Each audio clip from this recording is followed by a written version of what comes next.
Leticia Jauregui is Mexican born and raised. She is all about women entrepreneurship and promoting and creating more of them. Focuses on Latin America. She also finished Singularity University and does a couple of other things like runs the Hub DF, Distrito Federal. So she's a powerful, badass woman. So Leticia?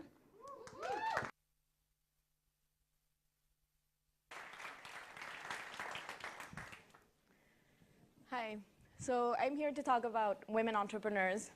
And I have the fortune of working with incredible women around Mexico and in certain countries in Latin America who are creating micro and small enterprises that have the potential to change their economies. And this is a group of women in a small community in north central Mexico in a state called Zacatecas. And in that community, there's less than 100 inhabitants. And what I realized 10 years ago when I started visiting small towns like this and cities around Mexico was that there were millions of women who were creating small and micro and small businesses to get themselves and their families out of poverty. In Mexico, 99% of businesses are such micro and small businesses, and they generate 70% of jobs, but only generate 40% of the GDP. That means that 1% of businesses are generating 60% of the income and are the richest one. And only a third of these businesses are run by women. That means that women are mainly focusing on businesses that are informal and of low productivity. So there's a huge market potential there. And there's a lot that we can do to help these women become successful entrepreneurs. But I want to stress something that's very important. This isn't an issue that should just concern women. Promoting women entrepreneurship can actually help transform economies worldwide. If we incorporate women into the economic sectors in different countries, future generations will be more equitable, but they'll also have a better level of life. So this is something that should concern all of us. And for example, in the case of Mexico, if we close the gap that women entrepreneurs face, we could help the country grow 3 percentage points higher, and that's huge. And we're working with women like Rita, for example. And Rita and all these other women entrepreneurs have incredible business intuition. They're passionate, they're perseverant, they're focused, and they have most of the characteristics of what we think are great entrepreneurs. However, they face incredible challenges. They face a lack of social networks. They can't access information. They have underdeveloped entrepreneurial business cultures, and they have very limited skills to develop those businesses. And more than that, they have no access to mobile or other technologies that could help them succeed. So I decided to become a social entrepreneur to help women like Rita become successful entrepreneurs through tailored and practical business development services that can help them get out of poverty and grow their businesses and scale. Whoops, sorry. And I do that through CREA. CREA is a nonprofit social enterprise that works with women entrepreneurs around the country. And CREA in Spanish means create, and it means believe. And I believe we can create thriving women-led businesses that can transform the Mexican economy. We provide them with income and employment opportunities, and we guarantee that they become leaders and successful business owners. And there's a huge market opportunity. I already mentioned that a third of businesses in Mexico are owned by women. So there's a large gap that we need to close. And the main problem is that 70% of these women do not have access to sufficient levels of formal education. 47% of the women we work with have less than primary education. Also, they're operating informally, and 88% of them have never had access to any kind of professional business development service. Imagine not ever having come to a conference like this, not ever having heard any kind of examples or role models. That limits the capacity you have to build a successful business. It also means that the businesses that women lead tend to be of lower value add and tend to grow a lot slower than men's. And poverty levels in Mexico then remain at 50%, which is a huge challenge for the country, because even though we're the 14th largest economy in the world, the inequality gap is huge. And we're working in several states in the country. We started off in Zacatecas. The first photo that you saw is a community in that state. It's the state in pink that's furthest north. And we've since expanded into 4 new states. We chose those states because of the concentration of women entrepreneurs, but also because there were local initiatives and infrastructure that we could leverage to help them scale.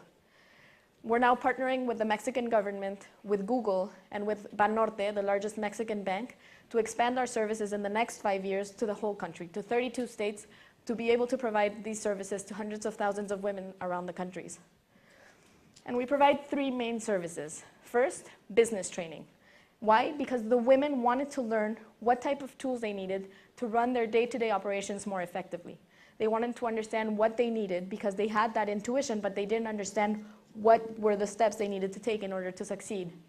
Second, an entrepreneur network, because women were shying away or being pushed away from traditional networks and chambers of commerce, so they didn't have access to relevant information and the necessary resources they need to scale.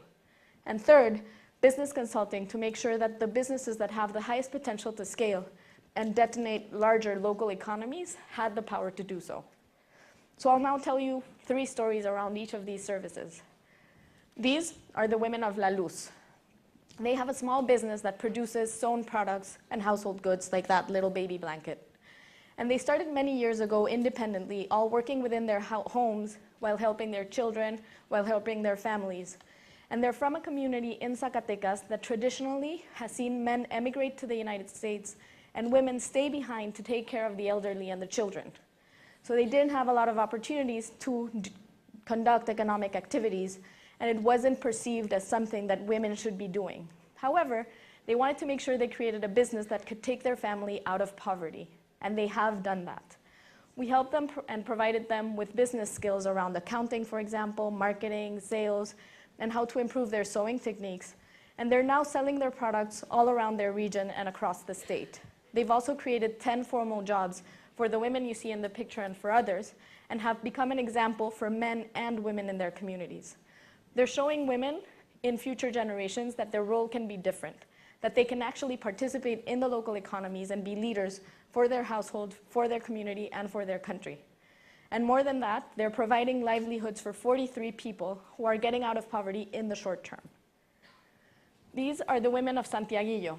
It's a community similar to La Luz, and these women all have different businesses. They all had cooperatives or small enterprises that were creating different goods, from food products to household goods to clothes, like this shirt.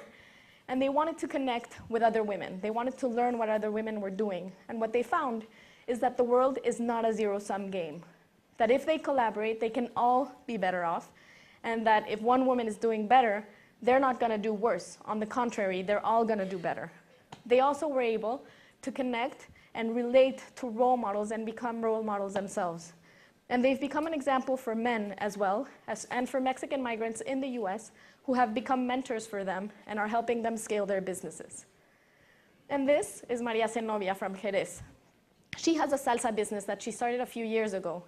And when she started with CREA, she wanted to acquire the skills and formalize her business so that she could actually employ more women and grow that business. Her dream was to export products to the United States and have migrants there be able to taste the salsas that we eat every day in Mexico.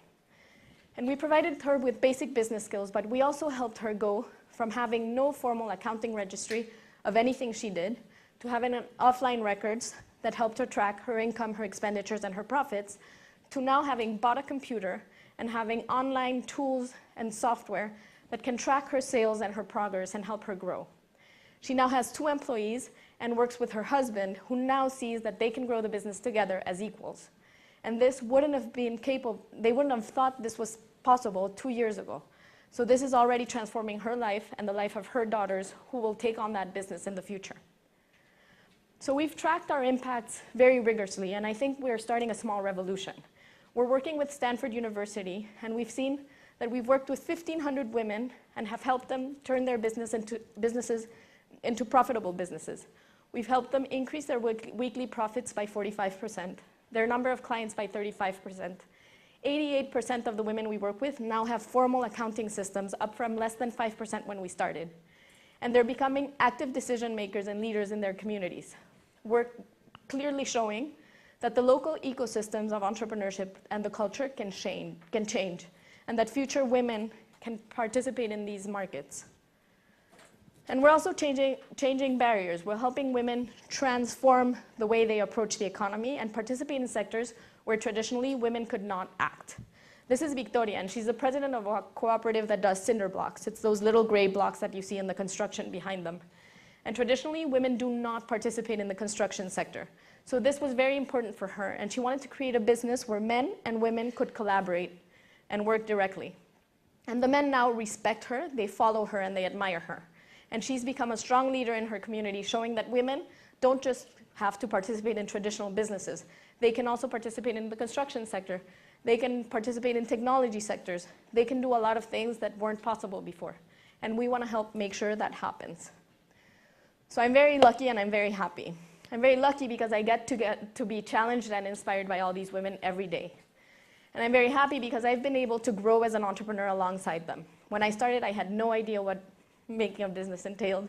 I came from the academic sector, and now I'm standing in front of all of you. So I'm very happy to be here. And there's a scientific study that proves that women speak better in public when they have other inspiring women in front of them. So hopefully I did a good job. I had incredible women next to me. So, obrigada.